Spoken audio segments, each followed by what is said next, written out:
नमस्कार दोस्तों, स्वागत है आपका मोटिवेशनल ट्रूथ विद अभी पर। कल हमने देवताओं के सेनापति भगवान कार्तिकेय और मां स्कंद माता का रहस्य जाना। तारकासुर का अंत तो हो गया था, लेकिन ब्रह्मांड के इतिहास का सबसे विनाशकारी और अहंकार से भरा युद्ध अभी बाकी था। पाताल की गहराइयों से महिषासुर नाम का एक ऐसा दानव उठा जो अपनी इच्छा से कभी भी भैंसे और इंसान का रूप ले सकता था। महिषासुर ने घोर तपस्या करके ब्रह्मा जी से वरदान पा लिया था कि इस ब्रह्मांड का कोई भी पुरुष, चाहे वो इंसान हो, देवता हो या दानव, उसे नहीं मार सकता। अहंकार में अंधे होकर उसने इंद्रलोक पर हमला कर दिया और देवताओं को स्वर्ग से धक्के मारकर निकाल दिया। उसे लगा कि एक कोमल स्त्री भला उसका क्या बिगाड़ लेगी। जब हार कर सारे देवता त्रिदेवों ब्रह्मा, विष्णु और महेश के पास पहुंचे और उन्हें महिषासुर के इस अहंकार के बारे में बताया, तो तीनों भगवान भयंकर क्रोध से भर उठे। वामन पुराण के अनुसार ये कोई साधारण क्रोध नहीं था। भगवान शिव, विष्णु और ब्रह्मा के चेहरों से एक ऐसा प्रचंड और अंधा कर देने वाला प्रकाश निकला जिसने पूरे ब्रह्मांड को रोशन कर दिया।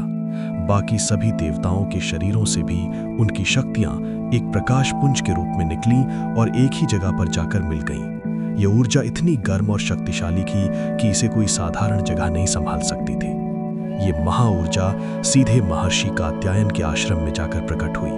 महर्षि कात्यायन ने वर्षों तक घोर तपस्या की थी कि देवी उनके घर पुत्री रूप में जन्म लें। चूंकि इस महाशक्ति की सबसे पहली पूजा ऋषि कात्यायन ने की, इसलिए ये परम उग्र और तेजस्वी रूप मां कात्यायनी कहलाया। स्वर्ण के समान चमकता हुआ शरीर, खूंखार शेर की सवारी और देवताओं द्वारा दिए गए अस्त्र शस्त्रों से सजी मां कात्यायनी जब रणभूमि में उतरी तो उनके हुंकार से ही पहाड़ दरकने लगे। महिषासुर इतना मूर्ख था कि उसने युद्ध करने के बजाय इस परम सुंदरी देवी के सामने विवाह का प्रस्ताव रख दिया। देवी ने अट्टहास करते हुए कहा कि अगर वो उन्हें युद्ध में हरा देगा तो ही वो उससे विवाह करेंगी। इसके बाद जो युद्ध हुआ उसने तीनों लोगों को हिलाकर रख दिया। महिषासुर बार बार रूप बदलता, कभी हाथी, कभी शेर तो कभी विशाल भैंसा, लेकिन मां कात्यायनी के अचूक प्रहारों के सामने उसकी एक न चली। अंततः जैसे ही उसने भैंसे का रूप लिया, देवी ने उसे अपने पैरों तले दबाकर अपनी चमकती हुई तलवार से उसका सिर धड़ से अलग कर दिया।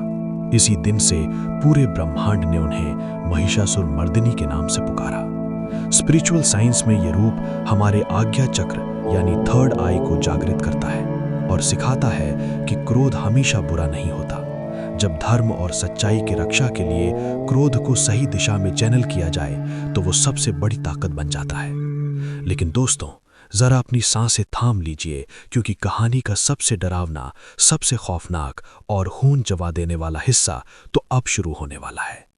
महिषासुर के मरने के बाद शुंभ और निशुंभ नाम के राक्षसों ने आतंक मचा दिया और उनके पास एक ऐसा सेनापति था जिसे मारना लगभग असंभव था, रक्तबीज। रक्तबीज का वरदान ऐसा था कि उसके शरीर से खून की एक बूंद भी अगर जमीन पर गिरती तो उस एक बूंद से बिल्कुल उसके जैसा ही एक नया विशाल राक्षस पैदा हो जाता। देवी ने उस पर प्रहार किया, खून गिरा और हजारों रक्तबीज पैदा हो गए। मैदान में लाखों राक्षस खड़े हो गए। तब उस स्वर्णिम, सुंदर और चमकती हुई देवी ने अपनी उस सोने जैसी बाहरी त्वचा को उतार फेंका और अंदर से जो रूप बाहर आया उसे देखकर खुद यमराज भी कांप गए। एकदम घोर अंधेरे जैसा काला रंग, बिखरे हुए बाल, गले में बिजली की तरह चमकती माला, गधे की सवारी और मुंह से आग उगलती हुई एक ऐसी देवी प्रकट हुई जिसके एक हाथ में लोहे का कांटा और दूसरे हाथ में खून पीने वाला खप्पर। क्या किया इस रोंगटे खड़े कर देने वाली देवी ने! कैसे इस खौफनाक रूप ने रक्तबीज का खून जमीन पर गिरने से पहले ही हवा में पी लिया।